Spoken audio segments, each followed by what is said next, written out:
नमस्कार साथियों, सर्वा क्लासेज में आप सभी का हार्दिक स्वागत है। साथियों, बहुत ही महत्वपूर्ण राजस्थान की जियोग्राफी अपन ने शुरू कर रखी है। विभिन्न प्रतियोगी परीक्षाओं के लिए बड़ी महत्वपूर्ण है। आज अपन देखने वाले हैं, अपना जो टॉपिक है वो रहेगा वन्यजीव अभ्यारण्य। तो वन्यजीव अभ्यारण्य को अपन शुरू करते हैं। राजस्थान के अंदर कितने वन्यजीव अभ्यारण्य है, क्या इनकी विशेषता है, कौन सा कहाँ अवस्थित है, कब बना था, आदि आदि विभिन्न पहलुओं पर अपन चर्चा करेंगे। तो सभी साथी आपके अपने सर्वा क्लासेज यूट्यूब चैनल है उसको सब्सक्राइब कर लीजिएगा। संपूर्ण राजस्थान का भूगोल पढ़ने के लिए हमारे साथ जुड़ जाइएगा। जब तक आप हमारे साथ नहीं जुड़ेंगे, आपको संपूर्ण जियोग्राफी राजस्थान की है, वर्ल्ड की जियोग्राफी है, फर्स्ट ग्रेड के लिए, सेकंड ग्रेड के लिए ऐसे मिलने वाली नहीं है। तो अवश्य जुड़ जाइए सर्वा क्लासेज के साथ में और एप्लीकेशन भी डाउनलोड कर लीजिए। शुरू करते हैं आज की क्लास को इन्हीं शब्दों के साथ में। सोम श्रीवास्तव की कुछ पंक्तियां हैं कि हर सुबह एक नई शुरुआत हो, हर सुबह एक नई शुरुआत हो, हर शाम सुकून की बात हो, नया साल खुशियां साथ लाए, नया साल खुशियां साथ लाए, हर दिन में उम्मीद की बरसात हो, बीते गम पीछे छूट जाएं, हर कदम पर नई उड़ान हो, सपनों को हिम्मत मिलती जाए, सपनों को हिम्मत मिलती जाए, नए साल में बस यही पैगाम हो, नए साल में बस यही पैगाम हो सबका कि हमें एक नई सौगात मिले, नया अवसर मिले और हम सदैव आगे बढ़ते रहें। तो इन्हीं शब्दों के साथ में क्लास को शुभारंभ करते हैं। वन्यजीव अभ्यारण्य, पहला बिंदु आपके समक्ष देखिए क्या है। पहला बिंदु इसमें लिखा है कि वन्यजीव अभ्यारण्य और आखेट निषिद्ध क्षेत्र है। ठीक है, तो मुख्य रूप से तीन पार्ट इसके अपन देखेंगे। एक तो होता है राष्ट्रीय उद्यान। राष्ट्रीय जो उद्यान होता है सेंट्रल गवर्नमेंट द्वारा तय वो क्षेत्र है जो मुख्य रूप से वन्य जीवों के संरक्षण के लिए पूर्णतः निषिद्ध घोषित होते हैं और ये सेंट्रल गवर्नमेंट की वन्य जीव संरक्षण पॉलिसी के तहत ही ये घोषित किए जाते हैं। एक होता है वन्य जीव अभ्यारण्य,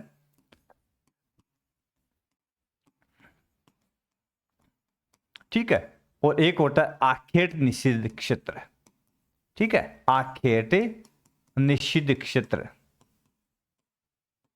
अपन तीनों की चर्चा विस्तार से करेंगे। कितने आखेट निषिद्ध क्षेत्र है, कितने नेशनल पार्क यहाँ पे है और कितने सेंचुरी यहाँ पे है, सभी की चर्चा विस्तार से अपन करेंगे। वन और वन्य जीव, जो वन है वो मुख्य रूप से राज्य सूची का विषय है, क्योंकि वनों के संरक्षण के तहत ही वन्य जीवों का संरक्षण होगा। ठीक है, तो ये राज्य सूची का विषय है। आजादी के बाद 1952 में प्रथम वन नीति बनाई गई। 1988 ईस्वी में इसे संशोधित कर दिया गया और वह इस नीति का लक्ष्य वनों की सुरक्षा करना, संरक्षण करना और उनका विकास करना था। यानी वन नीति 1988 में जब संशोधित हुई सेंट्रल गवर्नमेंट की तरफ से, तब से 1952 में जब आजादी के बाद में वन नीति बनी और उसके बाद में जब इसमें संशोधन हुआ तो उद्देश्य क्या था? वनों की सुरक्षा, उसका संरक्षण, ठीक है ना, और उसका विकास करना। अब राजस्थान में वनों की वर्तमान स्थिति क्या है साथियों? तो आपके समक्ष वैज्ञानिक दृष्टि से वनों का प्रकार, यह रिपोर्ट जो है वन रिपोर्ट 2023 की है, हालांकि इसका आधार 2021 के आंकड़े इसमें है। तो 2023 की रिपोर्ट ये है, मुख्य रूप से वन विभाग की 2025 के अंदर इसी का प्रकाशन है और पिछली सरकार अशोक गहलोत जी की सरकार के समय की यह वन नीति की घोषणा हुई थी, उस समय की है। तो इसमें देखिए वनों को तीन भागों में बांटा गया। एक का नाम है आरक्षित वन, रिजर्व फॉरेस्ट, एक रक्षित वन, प्रोटेक्टेड फॉरेस्ट, और एक है अवर्गीकृत अनक्लासिफाइड फॉरेस्ट। ठीक है, अब ये जो रिजर्व वन आरक्षित है ना, जिस पर पूर्णतः प्रतिबंध होता है लकड़ी काटना, वहां से पशुओं का शिकार करना, वहां पे जानवरों का प्रवेश करवाना, बिना अनुमति के कोई प्रवेश करना पूर्णतः प्रतिबंध है।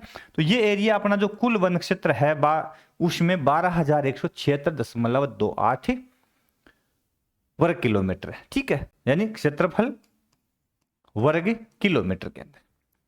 उसके बाद में जो रक्षित आता है वो है 18,588.39 वर्ग किलोमीटर, और फिर नॉन क्लासिफाइड जो है वो है 2,105.30 वर्ग किलोमीटर।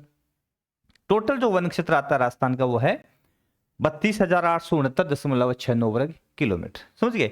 अब इसमें जो प्रतिशत है कुल वन में, जो आपने सबसे पहले देखा है रिजर्व जो फॉरेस्ट है वो आता है 36.99% के आसपास में कुल वनों में, और जो इसमें प्रोटेक्टेड है ना, इसमें आ गया 56.51%, और अनक्लासिफाइड जो 6.50%। तो इस प्रकार से सबसे अधिक कौन सा है? प्रोटेक्टेड है ना, रक्षित वन जो है वो सबसे अधिक है। ठीक है ना, इसका अनुपात 56.51 18,588.39 वर्ग किलोमीटर में फैला हुआ है। और ये जो वन क्षेत्र है, ये राजस्थान का जो वन क्षेत्र है, ये मुख्य रूप से कुल जो वन भूमि भारत की राजस्थान की कुल जो वन भूमि है उसका 9.6% भाग है। जो अपने यहाँ वन क्षेत्र है ना ये, तो ये कितना है? राज्य के क्षेत्र का, राज्य के कुल भौगोलिक क्षेत्र का 9.6% भाग, यानी इतने भाग पर ये फैला हुआ, ये भी याद रख लीजिएगा, 9.6% भूभाग पर ये फैला हुआ है। यानी 3,42,239 वर्ग किलोमीटर है देश का कुल क्षेत्रफल। तो इसका कितना प्रतिशत है? 9.6% जो एरिया है वो किसी से ढका हुआ है? वनों से ढका हुआ है। ठीक है, आगे देखते हैं। हम वन्य जीव और वन्य जीव अभयारण्य की चर्चा करेंगे। ये बेसिक सी जानकारी अपने को लेनी थी, अपन ने ली। पर फिर है वनों का महत्व है। अब इंपॉर्टेंस तो जरूरी है वनों में, क्यों? क्योंकि इनका वन्य जीव तक अपन पहुंचेंगे तो वन का तो पता होना जरूरी है, वन का होना तो आवश्यक है। बिना वन के वन्य जीवों का संरक्षण हो नहीं सकता, क्योंकि ये वन्य जीवों के नेचुरल आवास होते हैं। ठीक है ना, प्राकृतिक आवास। तो वन और वन्य जीवों का संरक्षण प्राचीन समय से किया जा रहा है। इससे न केवल प्राकृतिक संतुलन, इकोलॉजिकल बैलेंस बनता है, बल्कि जल थल वन तथा वन्य जीवों को प्राकृतिक संपदा का संरक्षण भी मिलता है। ठीक है, बल्कि जनमानस के लिए मनोरंजन का स्थल भी है, पिकनिक का स्थल भी है। लकड़ी और वनों का संरक्षण वन्य जीवों का प्राकृतिक आश्रय भी है, और स्थल और जैव विविधता का पर्याय भी है, और पारिस्थितिक संतुलन के लिए अनूठा कार्य भी है। यानी वन जो है उसका यदि अपने संरक्षण किया तो अपने सामने इतने सारे कार्य हो जाएंगे, है ना, इतने सारे कार्य एक साथ हो जाएंगे एक वन का यदि अपने संरक्षण कर लिया तो। आगे देखिए, वन संरक्षण के कुछ उदाहरण अपने समक्ष है। जैसे राजस्थान में ओसिया के लाखेरी गांव में हिरण की जान बचाते हुए शहीद हुए गंगाराम बिश्नोई। फेमस गंगाराम बिश्नोई हिरणों की जान बचाते हुए शहीद हो गए। फलौदी में गोवंश की रक्षा करते हुए प्राणों की आहुति देने वाले मुरली बोहरा जी। पथमेड़ा जालौर के अंदर एक गौशाला है, काफी प्रसिद्ध है पथमेड़ा गौशाला, जिसका नाम गोवर्धन गौशाला है। उसके संस्थापक दत्त शरणानंद महाराज आदि ऐसे लोग हैं जिन्होंने इन प्राणियों की सुरक्षा के लिए अपना बहुत कुछ न्योछावर कर दिया। इसलिए इनको प्राणी मित्र पुरस्कार दिया गया। केंद्र सरकार के द्वारा अहमदाबाद में इनको प्राणी मित्र पुरस्कार दिया गया। बहुत अच्छी बात है कि इन्होंने बहुत अच्छा नेक कार्य किया है वन्य जीवों के संरक्षण के लिए, और संरक्षण किया, इस कारण से उनको पुरस्कृत किया गया। करना भी चाहिए, क्योंकि इससे लोगों को प्रोत्साहन मिलता है और अन्य लोग भी इन जीवों की सुरक्षा के लिए आगे आते हैं। अमृता देवी आप जानते होंगे, जिन्होंने खेजड़ी की सुरक्षा करते हुए रियासत काल के अंदर खेजड़ी की सुरक्षा करते हुए अपने गांव में 363 महिलाओं के साथ पेड़ों से लिपटकर अपने प्राणों की आहुति दी थी, और इनका नाम से ही खेजड़ी आंदोलन प्रसिद्ध है। तो वनों की रक्षा इन्होंने अपने प्राण त्याग दिए, कौन नहीं जानता इनको। तो इस प्रकार से अपन कह सकते हैं कि इनका काफी महत्व भी है, और काफी लोग ऐसे भी हुए हैं जिन्होंने इन वृक्षों के लिए, इन पेड़ पौधों के लिए, इन जीवों के लिए अपने प्राणों की आहुति भी दी है। ठीक है, अगला बिंदु। अब आते हैं जी प्रदेश में राष्ट्रीय वन। वनों की बात आती है प्रदेश में राष्ट्रीय वन, तो देखिए भारतीय वन्य जीव सुरक्षा अधिनियम 1972। अब यहां से तय हो जाता है कि वन्य जीव सुरक्षा अधिनियम कब बना? 1972। उसकी धारा 35, उसका आर्टिकल कौन सा है? 35 उसकी धारा 35 के तहत पारिस्थितिक, जैविक और पर्यावरणीय महत्व को ध्यान में रखते हुए प्रदेश में 3 राष्ट्रीय उद्यान है। राजस्थान के अंदर कितने नेशनल पार्क है? 3। हालांकि चौथा जो नेशनल पार्क है राष्ट्रीय मरुद्यान कहा गया उसको, है ना। और इसके अलावा जो अपना ये कोटा वाला, बूंदी वाला जो है दर्रा, ठीक है, और ये भी घोषित है।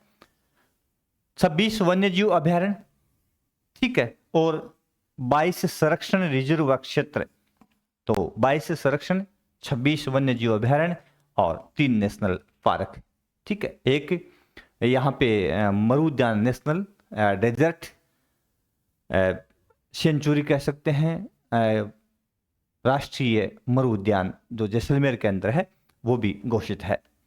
इसके अलावा घास मैदान, घास मैदान के अंतर्गत राज्य का 9,829 वर्ग किलोमीटर एरिया आता है और राज्य के भूभाग का ये 2.9% भाग है, यानी बहुत से क्षेत्र जो है घास से ढके हुए है ना। तो वो कितना है? 9,829 वर्ग किलोमीटर एरिया घास क्षेत्र में आता है, जो कुल भूमि है राज्य की उसका 2.9% भाग है, जिसमें राज्य की 46 कुल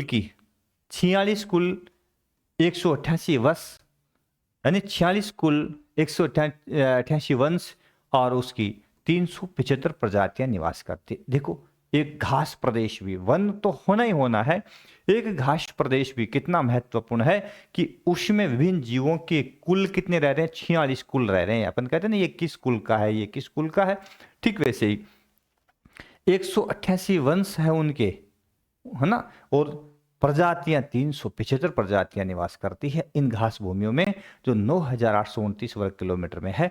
तो ये बहुत अच्छी बात है ना। इससे यह आभास होता है कि वास्तव में वन संरक्षण जो है, पर्यावरण के लिए वन संरक्षण अति आवश्यक है। वन्य जीवों का संरक्षण और वन्य जीवों के संरक्षण के लिए वनों का संरक्षण अति आवश्यक है, ठीक है। आगे देखते हैं। राज्य के कुल भौगोलिक क्षेत्र का 3.92% क्षेत्र 3.92% क्षेत्र संरक्षित वन क्षेत्र नेटवर्क में शामिल किया गया है। इसमें से कुल मिलाकर के 13,418.11 वर्ग किलोमीटर क्षेत्र आता है। ये 3,42,239 वर्ग किलोमीटर जो एरिया है, इसका 3.92% एरिया कितना होता है? 13,418.11%। और यह क्षेत्र मुख्य रूप से किस में शामिल है? संरक्षित वन क्षेत्र नेटवर्क में शामिल किया गया है, ठीक है। प्रमुख राष्ट्रीय उद्यान, 3 प्रमुख राष्ट्रीय उद्यान मैंने आपको बताए थे। वो कौन कौन से? रणथंभौर राष्ट्रीय उद्यान सवाई माधोपुर, केवलादेव घना पक्षी विहार वेटलैंड भी है, रामसर भूमि भी है भरतपुर, सरिस्का राष्ट्रीय उद्यान अलवर, बाघ परियोजना भी है, यह भी बाघ परियोजना है, और यह सरिस्का भी बाघ परियोजना है। कब घोषित हुई, कौन कौन से जीव है, किसके लिए प्रसिद्ध है, सारा बिंदु वाइज आ जाएगा। अभी अपन देखेंगे टॉपिक टू टॉपिक।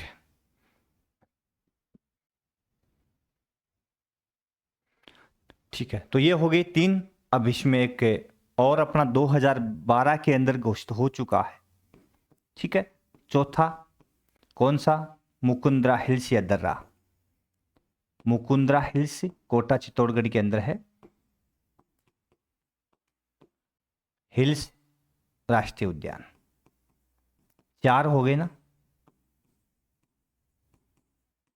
तो मैंने कहा था मरु को शामिल करेंगे तो 5 हो जाएंगे। ये कोटा चित्तौड़ के अंदर है, ठीक है, कोटा चित्तौड़ के अंदर है। तो कुल संख्या कितनी होगी? 4। एक मरुद्यान तो कितनी हो गई? 5। ऐसे याद रखना है इसको, ठीक है, ऐसे, ठीक है। तो ये कब घोषित होता है? 2012 के अंदर। 2012 के अंदर घोषणा 2006 में हो जाती है इसकी, लेकिन 2012 तक ये इसको राष्ट्रीय उद्यान जो है उसकी श्रेणी में रख दिया गया। अब देखते हैं प्रमुख टाइगर रिजर्व क्षेत्र कितने हैं? 4। वर्तमान में 4 टाइगर रिजर्व क्षेत्र है। बाघ परियोजना जहां पे चल रही है।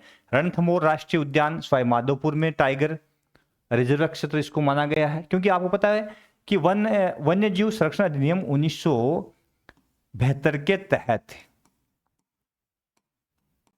1973 में बाघ संरक्षण परियोजना शुरू कर दी गई। बाघ संरक्षण परियोजना लागू कर दी गई। ठीक है, कब? 1973 के अंदर। और इसके साथ ही बाघों का संरक्षण अनिवार्य हो गया है 1973 से। ठीक है, इसलिए देश के अंदर काफी ऐसे क्षेत्र है जहां पर बाघ परियोजनाएं चल रही है वर्तमान में। लगभग ये मेरे हिसाब से 96 के आसपास में होंगे।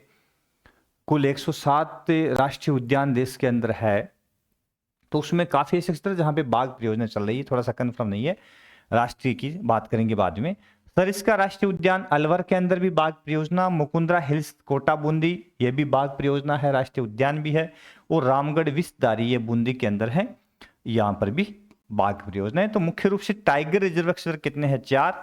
कौन कौन से? रणथंभौर वाला आ गया, सरिस्का आ गया, मुकुंदरा हिल्स आ गया नेशनल पार्क, और रामगढ़ विषधारी बूंदी आ गया। ठीक है ना।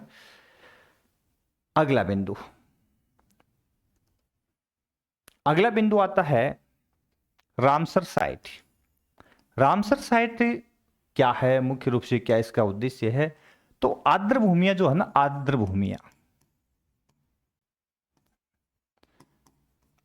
भूमियां जो है, इन रामसर एक जगह का नाम है।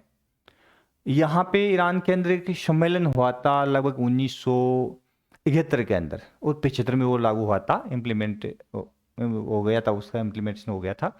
तो 1971 में एक सम्मेलन होता है जिसके तहत विश्व की उन नम भूमियों को, जो वेटलैंड एरियाज हैं, उनको संरक्षित क्षेत्र के रूप में चिन्हित किया गया, क्योंकि वो ऐसी भूमियां जो मुख्य रूप से हैं, ये इकोलॉजिकल बैलेंस के लिए जरूरी है और जीवों के संरक्षण के लिए जरूरी है।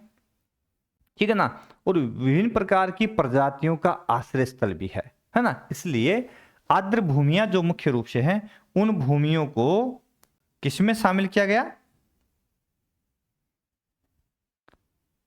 रामसर क्षेत्र, रामसर साइट एक समझौता अंतरराष्ट्रीय होता है 1971 के अंदर, और उसके तहत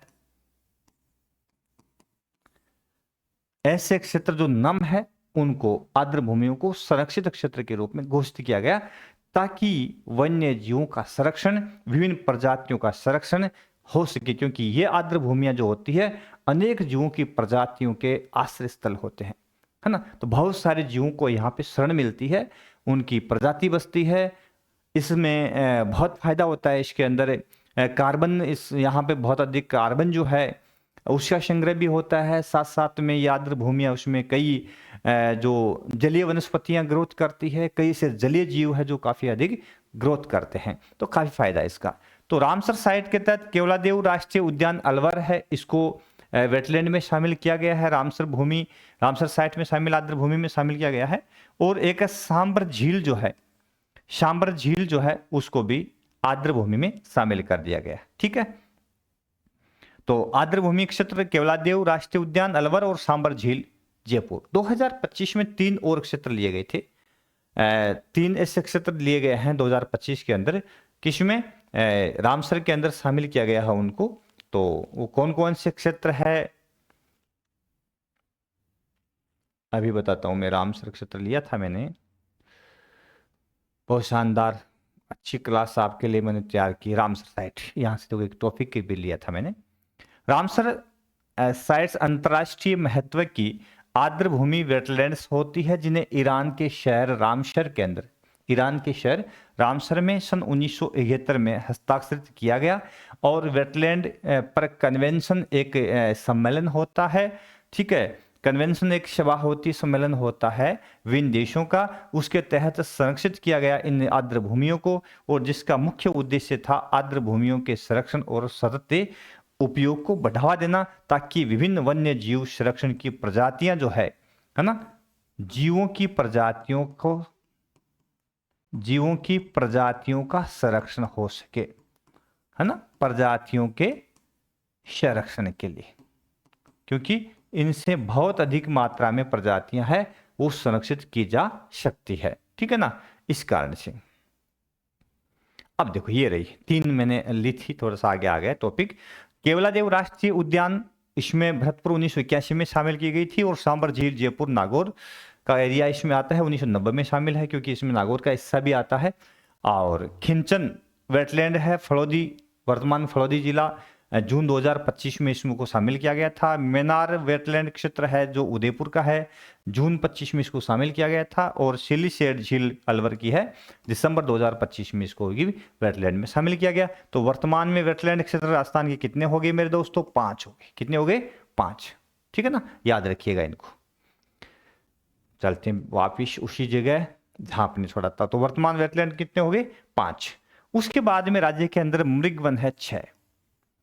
वर्तमान में राज्य में कितने मृगवन है? 6 मृगवन है।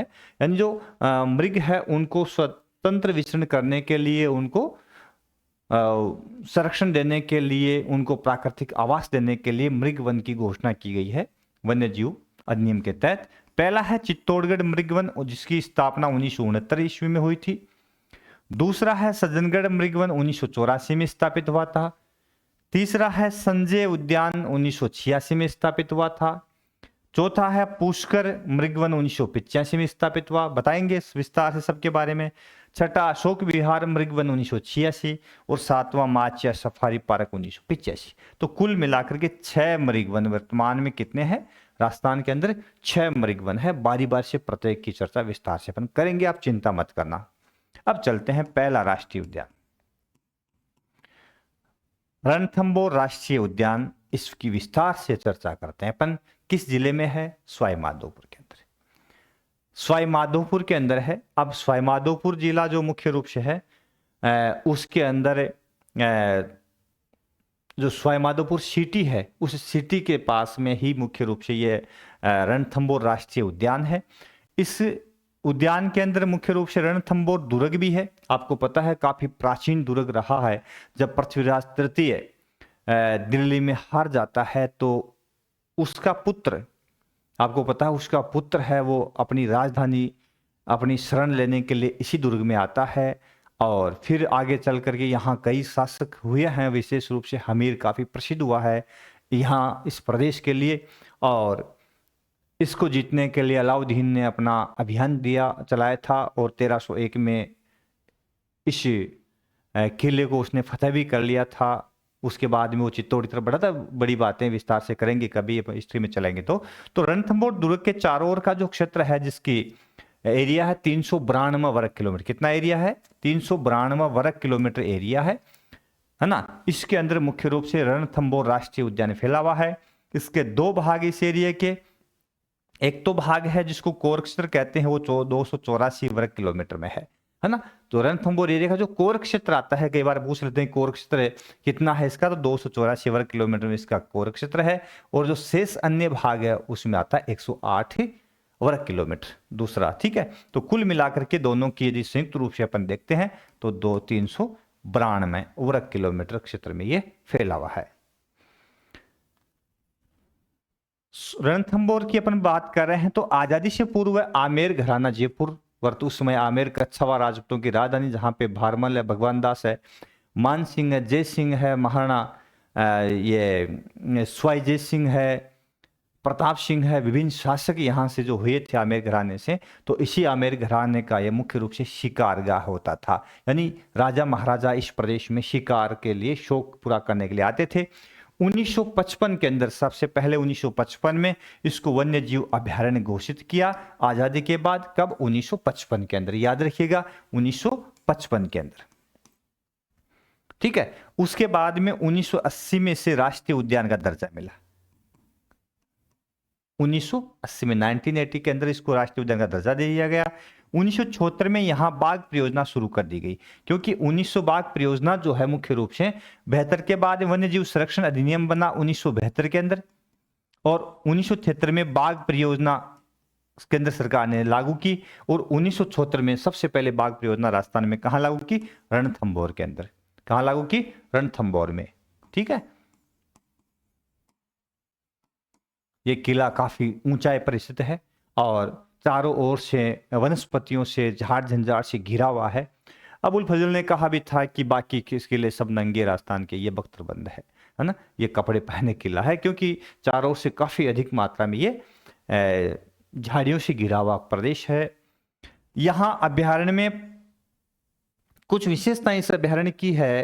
किसकी? रणथंभौर की। इसमें पद्ममाला तालाब भी है, यहाँ पे राजबाग है, यहाँ पे मिलक तालाब है ना, लाहपुर व मानसरोवर झील भी, यहाँ पे एक छोटी सी झील भी यहाँ पे है। इसके अलावा यहाँ का एक जोगी महल काफी प्रसिद्ध है, जोगी महल काफी प्रसिद्ध है। और इस महल के में प्राचीन समय में स्वर्गीय राजीव गांधी जी है, इंदिरा गांधी जी है, वो भी यहाँ आते थे, तो रुकते थे इस शिकारगाह को देखने के लिए आते थे उस समय, है ना, इस नेशनल पार्क को देखने के लिए आते थे, इसका भ्रमण करने, क्योंकि नेचुरल चीज है ना, बड़ी आनंददायी होती है, तो वो यहाँ रुके हैं। तो जोगी महल है, ये काफी प्रसिद्ध है, बहुत बार पूछ लिया जाता है कि जोगी महल किस अभ्यारण्य के अंदर है, तो मुख्य रूप से रणथंभौर अभ्यारण्य के अंदर है। ठीक है, ये देखो। इसके अलावा यहाँ पे क्या क्या है? कमलधार है, नर्मदेश्वर महादेव का मंदिर है, रणथंभौर का दुर्ग भी है। ठीक है, और यहाँ की झूमर बावड़ी, त्रिनेत्र गणेश मंदिर भी यहाँ पे काफी प्रसिद्ध है।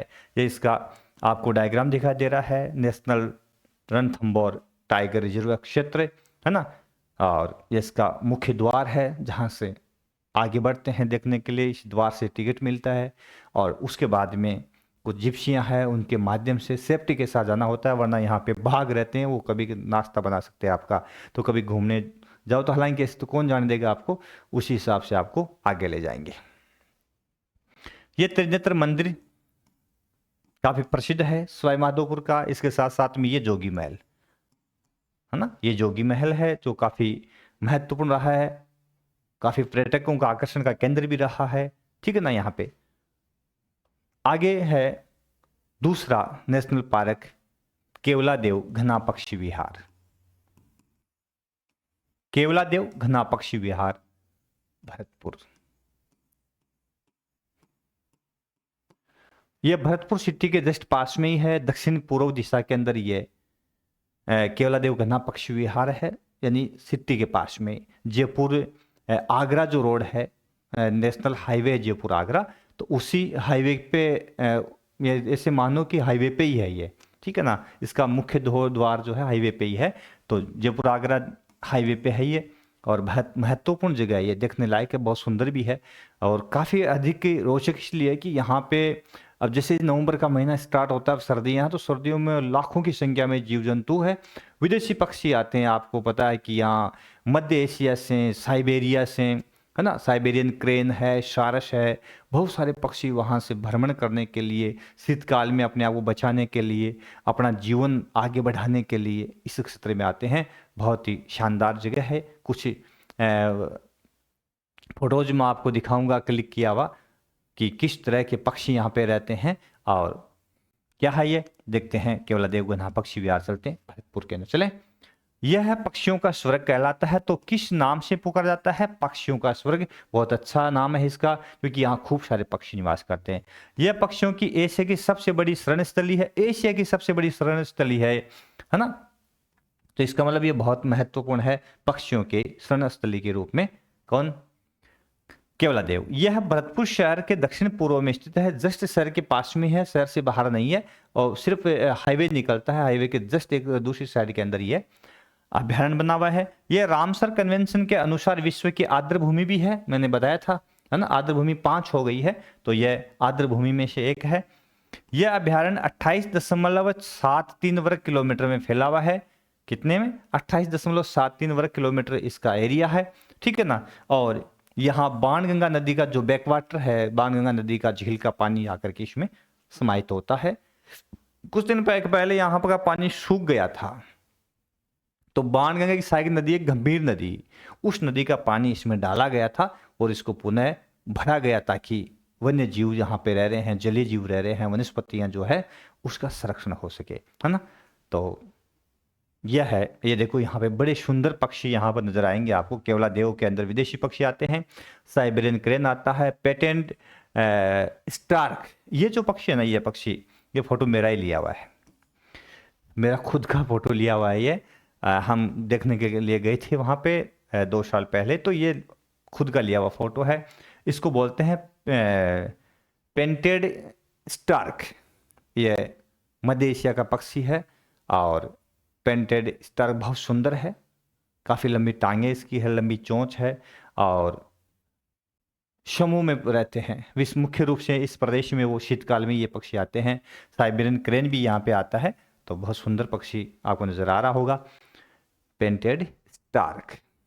ये देखो, ये इसका मेन गेट है, मैंने कहा था ये मेन गेट इसका मुख्य द्वार है, ठीक है ना।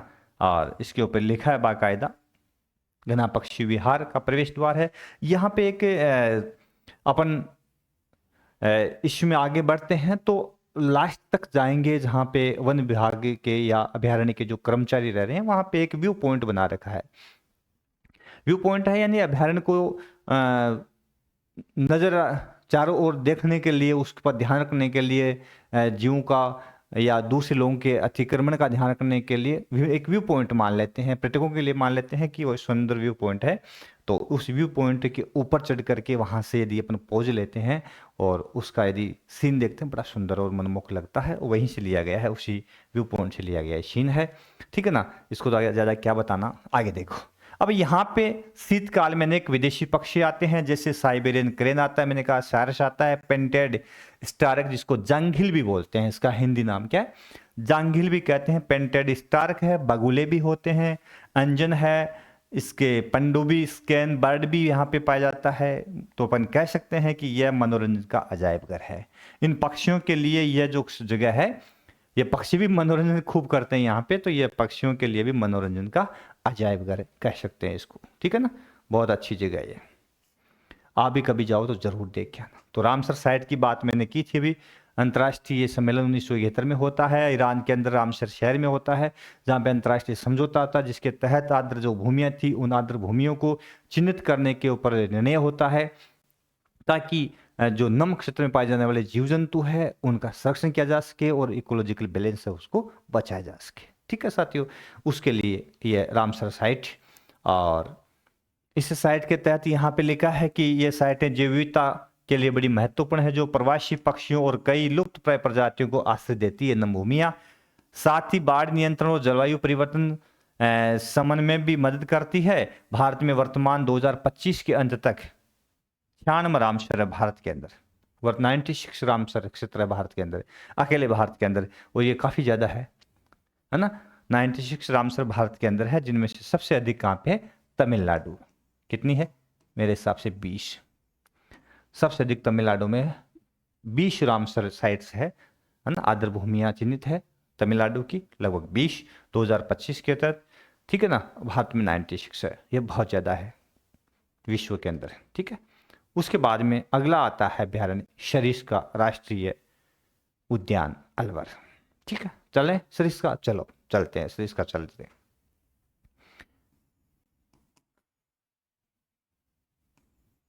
तीसरा नेशनल पार्क सरिस्का अलवर। ठंड तो लग रही है भाई, ठंड बहुत ज्यादा है ना। यह अलवर शहर के दक्षिण में जयपुर दिल्ली अलवर राष्ट्रीय राजमार्ग पर स्थित है, ठीक है ना, जयपुर दिल्ली, ठीक है। यह 1955 में अभयारण्य के रूप में तथा 1978 में टाइगर रिजर्व के रूप में मान्यता दी गई इसको। तो अभयारण्य कब बना, 1955 के अंदर, उसी समय रणथंभौर के समय। लेकिन टाइगर रिजर्व कब लागू हुआ, 1978 में। तो कंफ्यूज मत होना, 1973 में टाइगर परियोजना शुरू की गई थी, है ना। तो 1974 के अंदर पहला टाइगर रिजर्व बनाया गया था अपने रणथंभौर को, और दूसरा बना दिया 1978 में, किसको, सरिस्का को। यह है जयपुर से 110 किलोमीटर, दिल्ली से लगभग 200 किलोमीटर दूरी पर स्थित है। यह लगभग 866 वर्ग किलोमीटर में फैला हुआ है, काफी दूर है, काफी लंबा चौड़ा एरिया कह सकते हैं इसको, है ना। 866 वर्ग किलोमीटर में फैला हुआ है, जिसमें 800 किलोमीटर इसका कोर क्षेत्र है, कोर मुख्य क्षेत्र है ना। मुख्य क्षेत्र कितना है, 800 किलोमीटर इसका कोर क्षेत्र है, और बफर क्षेत्र 66, यानी सीमावर्ती क्षेत्र जो है 66 किलोमीटर वर्ग किलोमीटर इसका बफर क्षेत्र है, और 800 इसका कोर क्षेत्र है, समझ गए। तो ये 866 वर्ग किलोमीटर में फैला हुआ है। 1978 में यहाँ पे बाघ परियोजना स्टार्ट होती है, 1955 में इसको अभयारण्य के रूप में दर्जा दे दिया गया। बाघ परियोजना यहां संचालित है कब से? 1978 से। ठीक है, 1978 में बाघ परियोजना यहां पे संचालित है। अभयारण्य का 492 वर्ग किलोमीटर क्षेत्र बाघ परियोजना में आता है। कितना आता है? सरिस्का का 492। यहां से प्रश्न है कि संपूर्ण क्षेत्र में क्या बाघ है? नहीं, 492, 866 में से 492 वर्ग किलोमीटर एरिया है, उसमें बाघ परियोजना में ये शामिल किया गया है। यहाँ कुछ प्रसिद्ध चीजें हैं साथियों। कौन कौन सी? जैसे यहाँ पांडुपोल जलप्रपात है। पांडुपोल जलप्रपात ये नदी पे नहीं है भाई, किसी नदी पे नहीं है ना। पहाड़ी क्षेत्र, अरावली की वादियां, सुंदर अरावली की पहाड़ी यहाँ पे है। तो पहाड़ियों से ऊपर से पानी गिरता है, झरना गिरता है, सीधा झरना गिरता है ना, और वही पांडुपोल है। और यहाँ पे पांडुपोल हनुमान मंदिर भी है। पांडुपोल हनुमान मंदिर भी है। माना जाता है कि पांडव जो है ना, वो इस क्षेत्र में वन, अब उन्होंने जब अपना वनवास काटा था पांडवों ने, तो वो इस प्रदेश में रहे थे, ऐसा माना जाता है। यहाँ पांडुपुर हनुमान मंदिर भी है। यहाँ 2024 में बाघों की संख्या लगभग 50 के आसपास मानी जाती है। 2024 में यहाँ पे 50 बाघ, 14 के अंदर लगभग 11 बाघ थे यहाँ पे, लेकिन संरक्षण मिला है ना, तो इनकी संख्या धीरे धीरे बढ़ रही है। इसके अलावा यहाँ विशेष क्या है? तो यहाँ इस अभयारण्य में कंकणवाड़ी दुर्ग, अलवर का दुर्ग है कंकणवाड़ी दुर्ग, है ना। तो ये भी पूछ लेते हैं किस अभयारण्य में है, तो याद रखिएगा सरिस्का में। भृतहरि की तपोभूमि नाथ संप्रदाय की तपोभूमि है। इसका संबंध किससे है? नाथ संप्रदाय से, है ना। नाथ संप्रदाय की तपोभूमि है भृतहरि तपोभूमि। ताल वृक्ष है, सिलिसेट झील का इलाका भी है जो एक नम क्षेत्र के रूप में है। यहाँ बाघों के अलावा क्या क्या मिलता है? ये बहुत अन्य कौन से जीव यहाँ मिलते हैं याद रखिए ना, बहुत जरूरी है, क्योंकि वन्य जीव की बात आती है। जरख यहाँ मिलता है ना। जरख मिलता है, गधे के आकार का होता है, और हालांकि ये खाता कम है, ऐसा कहते हैं हमारे प्रिंसिपल थे मेरे साथ प्रतापगढ़ रहे थे मानसिंह गुज्जर सर, वो बताते थे कि जरख जो है ना, पागल जरख खा जाता है, वरना खाता नहीं। पता नहीं, अपने को डरना चाहिए, खा जाए क्या पता। सांभर है ना, चित्तल, चिंकारा, नीलगाय, बारहसिंगा, गिलहरी, जंगली शुअर, भेड़िया आदि खूब यहाँ पाए जाते हैं। तो ये कौन कौन से जीव इस अभयारण्य में है? तो सांबर, चित्तल, चिंकारा, जंगली शुअर, भेड़िया, गिलहरी, जरख है ना, नीलगाय, बारहसिंगा आदि खूब मिलते हैं। ये देख लीजिए, ये इसका सरिस्का का मुख्य द्वार है, ठीक है ना। और उसमें इस प्रकार के बाघ शरण स्थली है ये।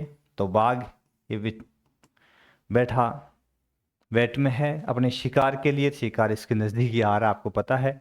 ये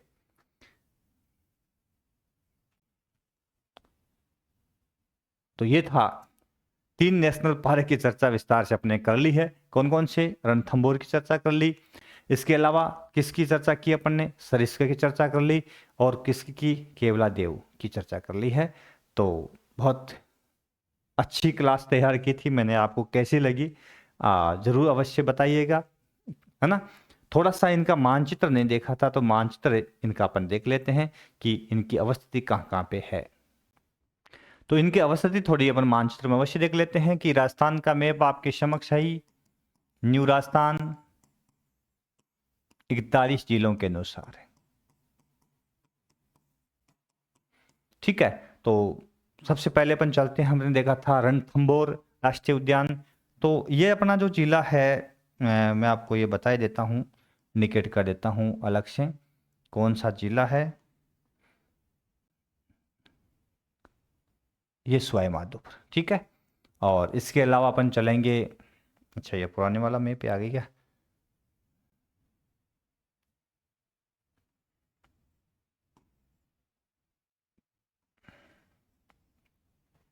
चलो तो मैं भी बता देता हूँ।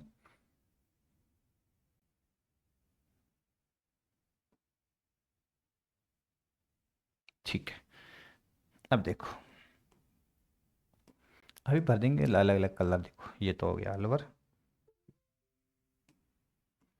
ये भरतपुर, ये सवाई माधोपुर, ठीक है। तो इसमें अपन देख लेते हैं यहाँ वाला, ये वाला जो भाग है,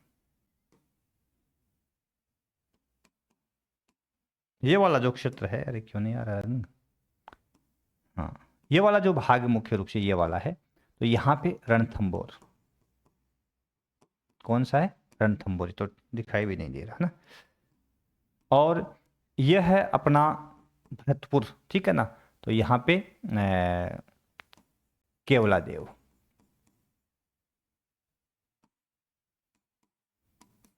ठीक है। और ये अलवर यहाँ पे है सरिस्का,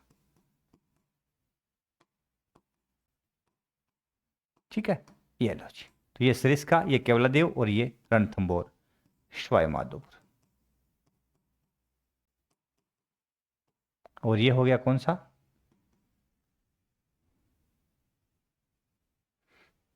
हाँ, भरतपुर, मैंने सोचा क्लास ऑफ तो नहीं है। और ये हो गया अलवर, ठीक है। यहीं पे ये नए जिलों में, जैसे अलवर से यहाँ पे नया जिला बना था, तो नए जिले में नहीं है, ठीक है ना। जैसे भरतपुर से बना था घना, ये डीग, ठीक है, डीग यहाँ से बना था। और खेरतल तिजारा बना था अलवर से, तो ये इलाके से भी है, ये जहाँ थे वहीं पे है ना, उन्हीं जिलों के अंदर है। तो कैसी लगी क्लास बताइएगा। अगली क्लास अपन देखेंगे और फिर मिलेंगे नए बिंदु के साथ में, अगले जो शेष बच्चे बने जो बहना उनके साथ में। यहाँ पे सर्वा क्लासेज में आपको संपूर्ण क्लासें मिलेगी, जिसके अंदर फर्स्ट ग्रेड की ज्योग्राफी मिल जाएगी आपको, ठीक है। सेकंड ग्रेड की ज्योग्राफी मिल जाएगी और थर्ड ग्रेड की ज्योग्राफी, है ना। और टेस्ट सीरीज आपको मिल जाएगी। तो संपूर्ण सिलेबस के लिए आप हमारी एप्लीकेशन जो सर्वा क्लासेज है उसको भी डाउनलोड कर सकते हैं। धन्यवाद। कमेंट बॉक्स में कमेंट करके अवश्य बताना, और सभी साथियों के लिए बहुत महत्वपूर्ण क्लासें हैं। तो फिर मिलेंगे अगली क्लास में, तब तक के लिए नमस्कार, जय हिंद, जय भारत। थैंक यू दोस्तों।